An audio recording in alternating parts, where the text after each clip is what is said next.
मंत्री छगन भुजबळांकडून अधिकाऱ्यांची खरडपट्टी काढण्यात आली आहे। नाशिकमधील द्वारका सर्कल पाहणी दरम्यान अधिकाऱ्यांना झापण्यात आले। वाहतूक कोंडी पुलाखालील कचऱ्यामुळे मंत्री भुजबळांचा संताप आपल्याला पाहायला मिळालेला आहे। महापालिका अधिकाऱ्यांवर भुजबळ भडकल्याचं पाहायला मिळालंय। कचरा साफ करण्याची जबाबदारी महापालिकेची असल्याचं सांगत झाडाझडतीही त्यांनी यावेळी घेतलेली आहे।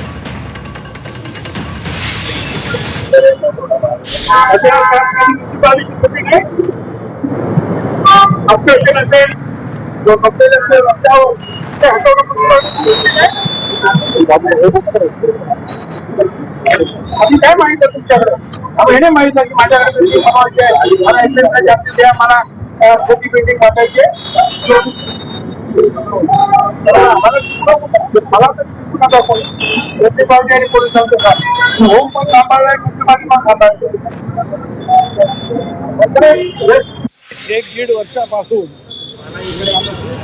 सातत्यानं पोलीस महानगरपालिका आणि नॅशनल हायवे यांना मी सांगत होतो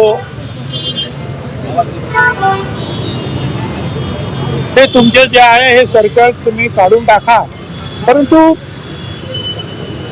ते नॅशनल हायवे वाल्यांना सुद्धा त्यांनी मग 6 महिन्यापूर्वी दिल्लीला पाठवलं की आम्हाला विचारावं लागेल हे सर्कल काढायचं वगैरे। तेवढ्या आपल्या प्रयत्नाला आणखी यश आलं आणि ते ठरलं ते काढलं पाहिजे। आता काढल्यानंतर सुद्धा जे आहे तेवढ्यावर ते होणार नाही। सिग्नल यंत्रणा जी आहे ती योग्य प्रकारे राहायला पाहिजे।